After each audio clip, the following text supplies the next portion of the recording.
Hai, berjumpa lagi dengan channel Faris Creative Freedom. Kali ini kita akan membawa satu serial baru ya, tentang bisnis model Canvas. Jadi kita akan membahas tentang bisnis model berbagai macam perusahaan yang telah ada, baik itu sifatnya perusahaan di internet maupun dia konvensional. Nah, kali ini kita akan membahas tentang bisnis modelnya LinkedIn. Jadi LinkedIn ini kan sudah terkenal dengan produk profesional social network ya. Oke, kita langsung. Jadi LinkedIn ini sebenarnya mereka menyebutnya dengan multi-sided platform service ya. Nah, multi-sided platform service ini maksudnya adalah LinkedIn ini menghubungkan antara profesional. Jadi profesional itu baik dia seorang yang sudah bekerja ataupun dia fresh graduate, ya kan. Nah, dengan kliennya mereka yaitu HR manager. Jadi berbagai macam perusahaan yang dia itu sedang membutuhkan atau ingin merekrut karyawan. Nah, LinkedIn ini dianggap sebagai jembatan penghubung antara profesional dan klien HR manager. Nah, multi-sided platform ini melayani berbagai berbagai macam target customer yang berbeda ya. Jadi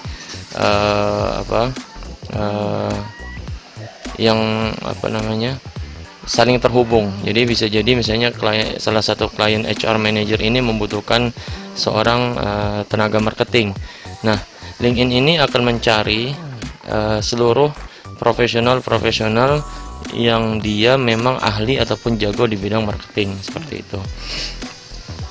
Nah, LinkedIn ini kalau bisnis modelnya itu menjalankan yang disebut dengan freemium model. Jadi orang itu bisa bagi seorang profesional ya, dia itu bisa mendaftar gratis, menikmati layanan LinkedIn ini secara gratis namun terbatas, ya kan. Nah, apabila dia membayar, maka dia akan mendapatkan fitur tambahan yang tidak dimiliki oleh orang yang biasa, yang hanya sekedar mendaftar tanpa membayar, seperti itu. Nah, LinkedIn ini juga menyediakan layanan e-recruitment. Jadi si pihak klien HR manager itu bisa melakukan posting pekerjaan yang mereka ingin temukan, ya kan, posting pekerjaan yang mereka ingin dapatkan calon-calon kandidatnya langsung dalam platformnya LinkedIn. Terus para profesional yang dia bersesuaian ya antara kebutuhan HR manajernya tadi, dia langsung bisa dikasih notifikasi ataupun langsung bisa dikontak oleh klien HR manager ini. Nah, di sini juga LinkedIn menyediakan yang disebut dengan self-organized recruitment. Jadi HR manager ini bisa menemukan lebih banyak kandidat yang qualified, ya kan, dan profesional pun bisa menemukan pekerjaan yang mereka inginkan dengan mudah. Jadi sebenarnya yang mereka inginkan itu dalam tanda kutip ya, bisa jadi memang bagi fresh graduate dia pengen bekerja yang penting. Bagi seorang yang sudah bekerja dia pengen naik jabatan, ya kan. Atau ada juga yang dia pengen meskipun jabatannya sama tapi gajinya berbeda. Nah, seperti itu. Jadi ini gambaran singkat terkait dengan LinkedIn. Nah, di dalam LinkedIn itu sendiri itu dibangun atas 4 pilar. 4 pilar ini mendasari bagi LinkedIn ini mendapatkan revenue ya. Jadi pendapatan bisnis mereka itu sebenarnya dari 4 pilar ini. Jadi pilar yang pertama adalah talent solution. Jadi talent solution ini terdiri dari 3 bisnis utama ya. Jadi yang pertama adalah advanced search, ya kan. Advanced search ini jadi memungkinkan para recruiter itu, jadi para perekrut ya, klien HR manager tadi, dia mencari talent potensial untuk bisa di hire, ya kan. Jadi dia bisa menerapkan filter berdasarkan profil-profil. Jadi misalnya ya yang tadi yang saya contohkan, bagi seorang HR manager, dia pengen misalnya mencari seorang yang IT spesifik di dalam bidang misalnya Android programming, spesifik lagi misalnya dia menggunakan yang terbaru tuh Flutter misalnya. Nah, bagi HR client manager ini, dia bisa langsung memfilter. Jadi bisa langsung difilter bahwa ini backgroundnya dia ada IT, spesifikasinya dia itu misalnya sudah bekerja pengalaman sekian tahun, itu bisa langsung difilter. Muncullah nanti daftar kandidat yang bersesuaian. Terus fitur yang kedua adalah email service. Jadi email service ini memungkinkan untuk mengirimkan pesan, ya kan, kepada seseorang. Jadi bisa jadi si recruiter ini misalnya pengen mengirimkan undangan untuk melakukan job interview misalnya. Nah, ini langsung dari email service. Yang ketiga adalah talent pipeline management. Jadi semacam short dashboard lah ya. Jadi dashboard singkat tentang bagi recruiter itu yang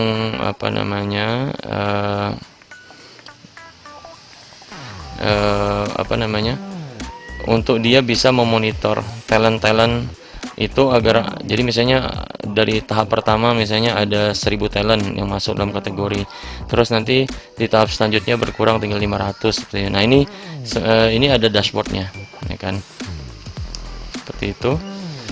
Nah, ini merupakan pilar pertama ya. Jadi di samping 3 fitur di atas, jadi itu terkait dengan hiring proses, ya kan.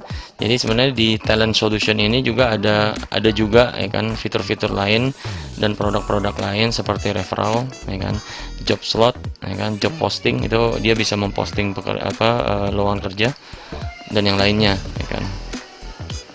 Nah, di sini di talent solution ini bisnisnya adalah subscription based. Jadi para klien HR manager itu membayar ya. Jadi ada semacam iuran tiap bulan yang harus dibayar. Nah, yang kedua adalah pilar yang kedua itu learning and development. Jadi learning and development ini bentuknya adalah subscription juga, ya kan.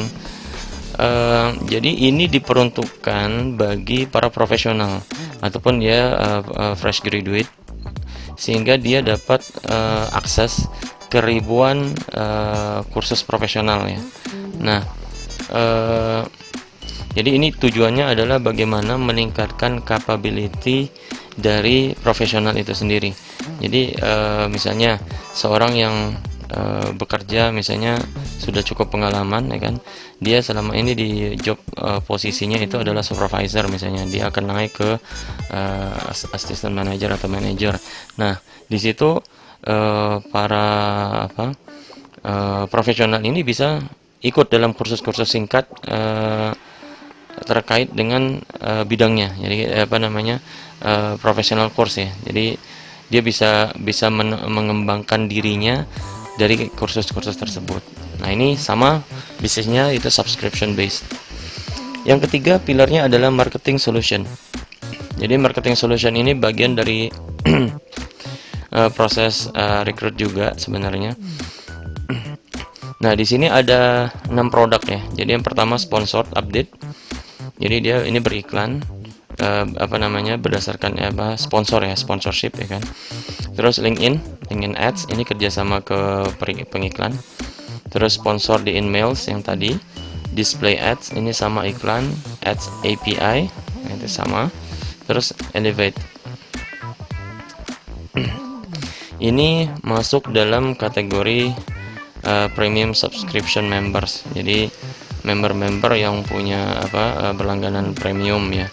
Meskipun nanti secara iklan. Jadi gini, orang yang berlangganan marketing solution ini misalnya seorang profesional yang dia pengen dapat update lowongan kerja, misalnya dengan gaji level dia manajer, gaji dia pengen 40 juta misalnya. Nah, dia bisa diminta dikirimin tuh email bahwa ini ada lowongan kerja dengan gaji sekian, levelnya misalnya manajer misalnya ataupun general manager, terus bidangnya ini seperti itu. Nah, dia dapat update.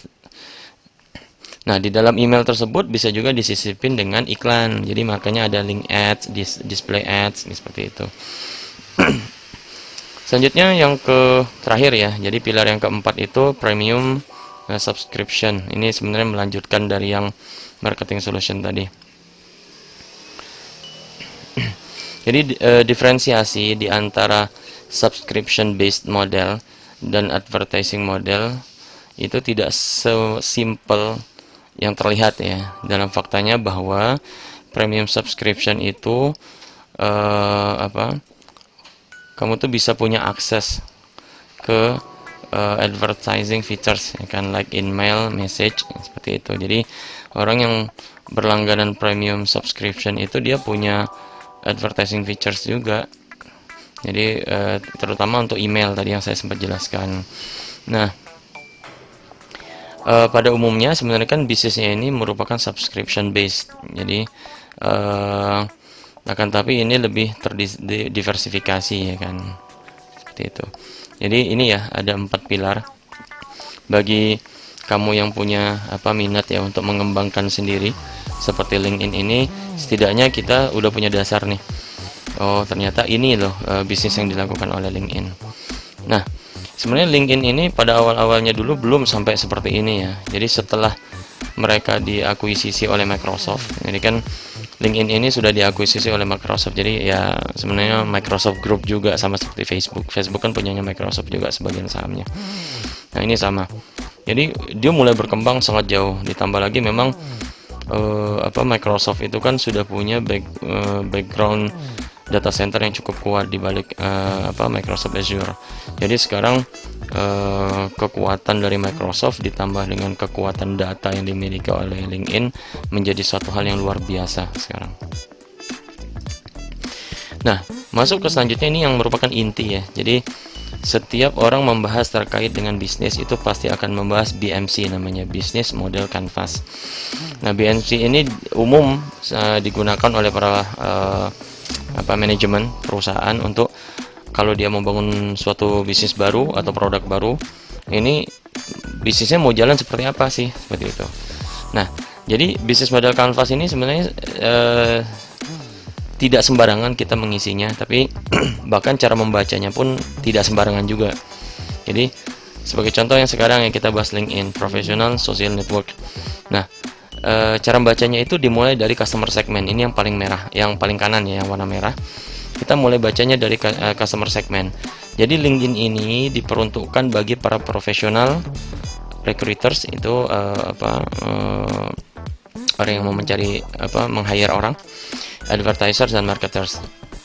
Nah, ini pengiklan. Baca yang kedua adalah kita loncat ke tengah, value proposition yang warna biru. Jadi value proposition ini bagi benefit lah, kalau bahasanya adalah benefit bagi users atau bagi profesional, bagi pengguna ya, bagi customer segmentnya adalah bagi usersnya itu adalah build new contact. Jadi dia bisa dapat kontak-kontak baru ya. Jadi kalau dia mau suatu saat udah bosan di kerjaan sekarang, dia udah dapat kontak yang baru. Yang kedua adalah build their own brand. Jadi dia punya brand tersendiri lah. Yang ketiga adalah free of charge. Ini gratis, ya kan? Menjadi profesional di LinkedIn itu gratis. Meskipun kalau dia mau bayar yang sifatnya email tadi boleh, bentuknya subscription. Terus yang kedua adalah bagi recruiter. Ini bagi HR client. Nah, dia ini sebagai effective tools bagi recruiters ini untuk mendapatkan talent-talent yang berkualitas. Terus resume with references, keunggulan yang kedua. Ini sangat bagus. Terus yang ketiga yaitu more convenient. Sudah selesai kita di value proposition, kita loncat langsung ke channel di bagian kanan bawah. Yang warna biru, channel. Jadi channel yang akan kita gunakan channel yang digunakan oleh LinkedIn ya untuk mempromosikan produknya ini adalah self-serve platform. Jadi ada platform yang dia bagi klien maupun recruiters, bagi profesional maupun recruiters maupun advertisers itu bisa langsung mengupdate sendiri, melakukan job posting sendiri data-datanya dia. Selanjutnya yang kedua adalah offline field based sales. Nah, ini sebenarnya kita nggak tahu ya selama ini. Sebenarnya staffnya LinkedIn itu bukan berkeliaran ya, maksudnya mendatangi kampus-kampus, mendatangi perusahaan-perusahaan, ya kan. Jadi seperti pada waktu itu ada salah satu staffnya LinkedIn itu datang ke salah satu kampus atau sekolah ya. Jadi dia menawarkan ke pihak sekolah bahwa kami ada database profesional dalam dan luar negeri, ya kan, yang dia punya latar belakang pendidikan ini. Nah, kalau sekolah pengen meng-hire orang-orang khusus yang memang dia ahli di bidangnya, kami sudah punya datanya. Nah, seperti itulah kira-kira offline field based sales ini. Jadi luar biasa sebenarnya bisnisnya si LinkedIn ini. Nah, selanjutnya kita pindah lagi ke customer relationship. Ya, ini CRM-nya, customer relationship management, ya kan. Ya, jadi bagaimana dia berhubungan dengan kliennya. Yang pertama direct network effect, terus indirect network effect. Jadi direct network tadi melalui aplikasi ataupun dia datang langsung. Indirect ini bisa jadi banyak hal ya. Jadi bisa jadi dari iklan, misalnya dari ucapan dari mouth to mouth misalnya. Nah, setelah itu kita loncat lagi ya, loncat ke bawah, revenue stream. Jadi baca dulu kanan, baru ke bawah, revenue stream. Revenue stream ini dari mana sumber pendapatannya LinkedIn? Jadi dapat yang pertama dari talent solution, marketing solution, premium subscription. Ya kan tadi kita udah bahas ya. Nah, sudah selesai dari sini, kita pindah lagi ke key resources, ya kan. Key resources ini untuk bisa menjalankan platform ini atau bisnis ini, apa saja sih resource yang dibutuhkan oleh LinkedIn? Yang pertama platform, yang kedua network effect, kan. Loncat lagi ke atas, key activities. Nah, dari kita udah tahu key resourcesnya apa, jadi aktivitas dari setiap resources itu apa saja sih yang harus dilakukan biar jalan. Yang pertama platform development, itu wajib. Yang kedua hire and retain, terus yang ketiga protect, yang keempat develop. Seperti itu. Setelah selesai, ini key activitiesnya, kita pindah lagi key partnernya. Nah, key partner ini adalah partner-partner apa saja yang dibalik dari LinkedIn ini. Jadi companies, ya kan. Jadi ini yang akan merekrut, universities ini yang penyedia para profesional, terus content providers. Nah, ini iklan ya, influencers, marketing and sales application partners. Itu. Jadi kalau nomor 5 ini kan sebenarnya bisa kayak model, mungkin kamu bisa lihat ya, Facebook, Google, itu perhatikan orang yang periklanan yang dibalik Facebook dan Google itu sama, betul. Jadi sebenarnya dari sisi iklan itu sendiri, ya kan, sebenarnya ada satu network tersendiri yang harusnya kalau kita mau berbisnis di iklan kita masuk juga di sana. Nah, yang terakhir dibaca adalah cost structure. Jadi ini cost apa saja atau biaya apa saja yang akan kita keluarkan dari kalau kita mau menjalankan LinkedIn ini. Yang pertama product development, ini biasanya besar biayanya. Sales marketing sama, ini biasanya akuisisi di awal. General and administrative, ini staff biasanya. Terus cost of revenue dan depresiasi, ini kalau ada capex, biaya investasi ya, gitu. Nah, inilah yang mungkin gambaran besar ya. Jadi dalam satu tampilan kita udah bisa tahu bahwa oh ternyata LinkedIn itu ini loh dasar dari jalannya bisnis mereka, gitu. Jadi saya ulangin lagi ya cara bacanya. Kita mulai dari paling kanan customer segment, pindah ke value proposition yang di tengah warna biru, terus pindah ke warna biru lagi yang channel bagian bawah kanan, terus pindah lagi customer relationship warna hijau, terus pindah ke bawah revenue stream, ya kan. Terus kita pindah ke key resources warna orange. Terus pindah ke warna biru ya, key activities. Pindah ke orange lagi, warna kuning ya, key partners. Terus pindah ke warna biru bawah, cost structure.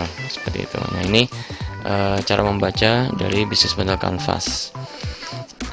Mungkin demikian sedikit penjabaran singkatnya terkait dengan bisnis LinkedIn. Bagi kamu yang berminat untuk membangun sendiri bisnis seperti LinkedIn ini, setidaknya ini udah punya dasar lah untuk membangun bisnis tersebut. Tinggal dikembangkan nanti sejauh mana inovasi kamu bisa mengalahkan apa yang sudah dimiliki oleh LinkedIn. Baik, terima kasih, sampai berjumpa lagi di pembahasan dari bisnis model di perusahaan-perusahaan selanjutnya. Terima kasih.